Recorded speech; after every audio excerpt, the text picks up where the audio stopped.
नमस्ते, मैं एडवोकेट पूजा बदौतिया फिर से आपके साथ एक नई जानकारी लेकर प्रस्तुत हुई हूँ।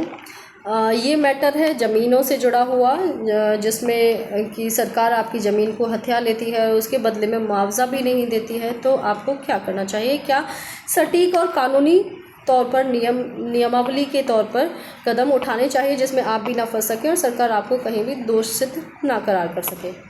उत्तर प्रदेश सीलिंग एक्ट ख़त्म होने के बाद भी सरकार अगर आपकी ज़मीन अधिकृत कर लेती है और मुआवजा भी नहीं देती है तो आप क्या कर सकते हैं, जानते हैं। अगर आपकी ज़मीन urban land ceiling and regulation act 1976 या किसी भी सीलिंग एक्ट के तहत सरकार ने अपने कब्जे में ले ली है और मुआवजा यानी कि कंपनसेशन नहीं दिया है तो आप निम्नलिखित कदम उठा सकते हैं। कदम क्या है जान लेते हैं। रिकॉर्ड की जांच करें, यानी कि क्या वाकई सरकार ने आपकी ज़मीन को सीलिंग एक्ट के तहत अधिग्रहित किया है। सबसे पहले इसकी जानकारी लें। किस सेक्शन के अंतर्गत ज़मीन ली गई थी, फिर ये जानें। क्या अधिग्रहण की प्रक्रिया पूरी हुई थी, जैसे ड्राफ्ट फाइनल नोटिफिकेशन जारी हुआ था, आपको पोजीशन लिया गया था आपसे, या कंपनसेशन अवार्ड किया गया था या नहीं। यह सारी जानकारी आपको उसके बाद करनी पड़ेगी। आरटीआई यानी कि राइट टू इन्फॉर्मेशन लगाकर संबंधित जिलाधिकारी, तहसील कार्यालय, नगर निगम, राज्य शहरी भूमि अधिग्रहण के सभी दस्तावेज अपने पास मंगाएं आरटीआई के थ्रू। उसके बाद मुआवजा न मिलने पर क्या करें। पहला कदम आपका हो सकता है कि अगर मुआवजा नहीं दिया गया है तो पोजीशन सरकार ने अगर मुआवजा नहीं दिया गया है और पोजीशन सरकार ने ले लिया है तो आप सिविल कोर्ट या हाई कोर्ट में रिट पिटीशन आर्टिकल 226 यानी कि आपका सिविल कोर्ट में केस दायर कर सकते हैं या हाई कोर्ट में रिट दायर कर सकते हैं, जो कि आर्टिकल 226 के तहत दाखिल होती है।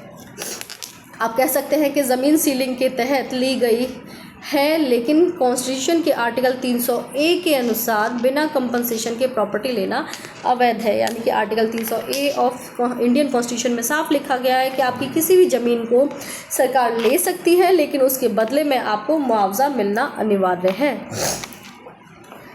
अगर ज़मीन सीलिंग में आई थी लेकिन पोजीशन नहीं लिया गया था, यानी कि सीलिंग में तो ज़मीन आई है लेकिन आपसे पोजीशन नहीं लिया गया है, तो आप क्या करें।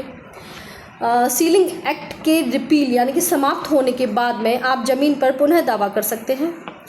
और आपका जो सीलिंग एक्ट है उसको 1999 में रिपील किया गया था। अगर आपकी ज़मीन तब तक पोजीशन में नहीं थी तो आप ज़मीन वापस पा सकते हैं। ये बहुत ही इम्पोर्टेंट आपके लिए नॉलेज है, इन्फॉर्मेशन है, पूरा वीडियो देखिएगा।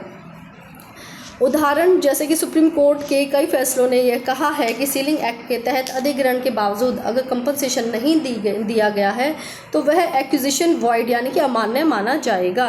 वो ज़मीन सरकार की नहीं मानी जाएगी, आपके पास आएगी वापस। जैसे एक केस था state of UP versus Hariram 2013 का। सुप्रीम कोर्ट ने इसमें कहा था कि जब तक मुआवजा नहीं मिलेगा तब तक अधिग्रहण अधूरा माना जाएगा। यानी कि सरकार आपसे अधिग्रहण की क्रिया पूरी कानूनी तौर पर नहीं मानी जाएगी, नहीं ले सकती है। कानूनी सलाह लें, यानी कि किसी भी अनुभवी रेवेन्यू एडवोकेट या प्रॉपर्टी लॉ स्पेशलिस्ट से दस्तावेज दिखाकर केस की स्थिति समझें। रिट पिटीशन तैयार करवा सकते हैं। अगर मुआवजा नहीं मिला है तो आप रिट पिटीशन तैयार करवाएं article 226 of constitution act Indian constitution के तहत। आरटीआई का सैंपल लें, यानी कि एक आरटीआई का सैंपल होता है, उसको भर के आरटीआई के पास भेजें, जिसमें आरटीआई आपको सारे इम्पोर्टेंट दस्तावेज प्रोवाइड कराएगा। उसका काम है, उसकी ड्यूटी है कानूनन तौर पर आपको ये सब प्रोवाइड कराने की। तब आपके पास ये सारे डॉक्यूमेंट्स जब आ जाएंगे और आपको ये सुनिश्चित हो जाएगा कि गैर कानूनी तौर से आपकी अधिग्रहण में भूमि ली गई है सरकार के द्वारा, पोजीशन भी लिया गया है लेकिन आपको मुआवजा नहीं मिला है, तो आप इन डॉक्यूमेंट्स को लगाते हुए इनके सहारे से सरकार के खिलाफ एक मुकदमा डाल सकते हैं, जिसमें आपको न्यायालय के थ्रू उचित न्याय मिलने की पूरी संभावना है। आपको मेरा वीडियो कैसा लगा कमेंट बॉक्स में ज़रूर बताएं। आपके कुछ और भी विचार हैं इससे रिलेटेड, इस पॉइंट से, इस मामले से रिलेटेड, तो वो भी साझा करें।